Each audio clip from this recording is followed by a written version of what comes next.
মানুষের আদিমতম প্রশ্ন ছিল একটাই, পাখি যদি পারে আমি কেন নয়। এই একটা প্রশ্ন হাজার বছর ধরে মানুষকে তাড়িয়ে বেরিয়েছে।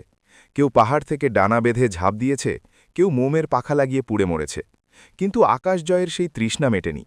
আজ আমরা ফিরে যাব ইতিহাসের সেই ধূসর পাতায়, যেখানে ১০ জন মানুষ মৃত্যুকে তুচ্ছ করে নীল আকাশকে নিজেদের দাস বানিয়েছিলেন।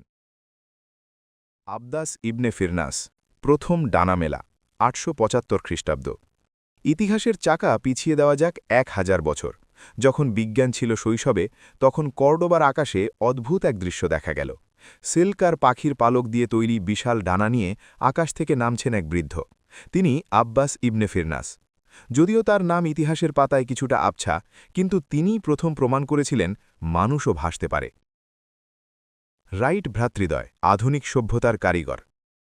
১৭ ডিসেম্বর ১৯০৩, ঘড়ির কাঁটার তখন সকাল ১০:৩৫। উত্তর ক্যারোলিনার এক নির্জন সৈকতে ১২ সেকেন্ডের জন্য পৃথিবী থমকে গিয়েছিল। অরভিল এবং উইলবার রাইট তাদের তৈরি রাইট ফ্লায়ার নিয়ে প্রথমবার নিয়ন্ত্রণযোগ্য উড়ারে দিলেন। আধুনিক এভিয়েশনের সূর্য সেদিনই উদিত হয়েছিল। আলবার্তো সান্তোস দুমন্ত, শিল্পের আকাশে ১৯০৬। প্যারিসকে বলা হয় শিল্পের শহর, কিন্তু ১৯০৬ সালে সেটি হয়ে উঠল বিজ্ঞানের শহর। আলবার্তো সান্তোস দুমন্ত কোনো প্যাটেন্ট বা গোপনীয়তা ছাড়াই সবার সামনে তার বিমান উড়ালেন। তিনি চেয়েছিলেন আকাশ হোক সবার জন্যে উন্মুক্ত। লুই ব্লেরিও, দিগন্তের সীমানা ছাড়িয়ে। আকাশ তো জয় হল, কিন্তু সমুদ্র?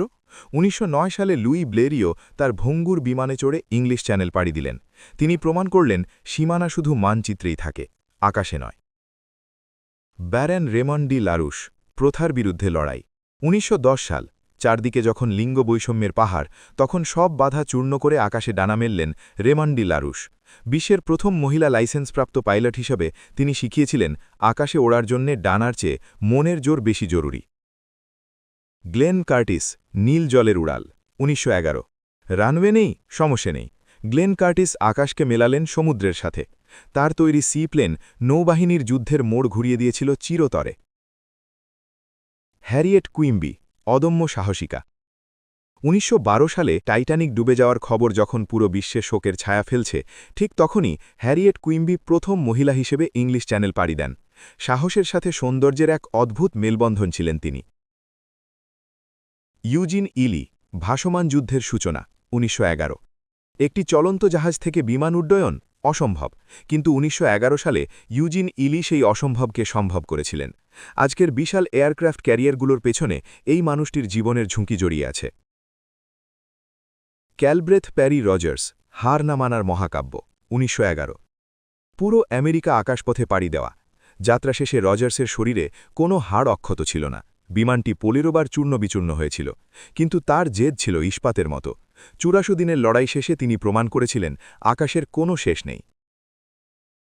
অ্যাডলফ প্যাগুড, মহাকাশের প্রথম অ্যাক্রোব্যাট। ১৯১৩। আমাদের তালিকার শেষ ব্যক্তিটি ছিলেন আকাশের জাদুকর। প্রথম বিশ্বযুদ্ধের ঠিক আগে তিনি প্রথম দেখান কিভাবে আকাশে বিমান দিয়ে ডিগবাজি খেতে হয়। যুদ্ধের ময়দানে আজ আমরা যে ফাইটার জেটের কায়দা দেখি, তার গুরু ছিলেন এই অ্যাডলফ। আজ আমরা শব্দের চেয়ে দ্রুত গতিতে চলি, মহাকাশে পাড়ি দিই, কিন্তু ভুলে যাবেন না, আজকের এই উচ্চতার পেছনে ছিল সেই ১০ জন মানুষের রক্ত, ঘাম আর চোখের জল।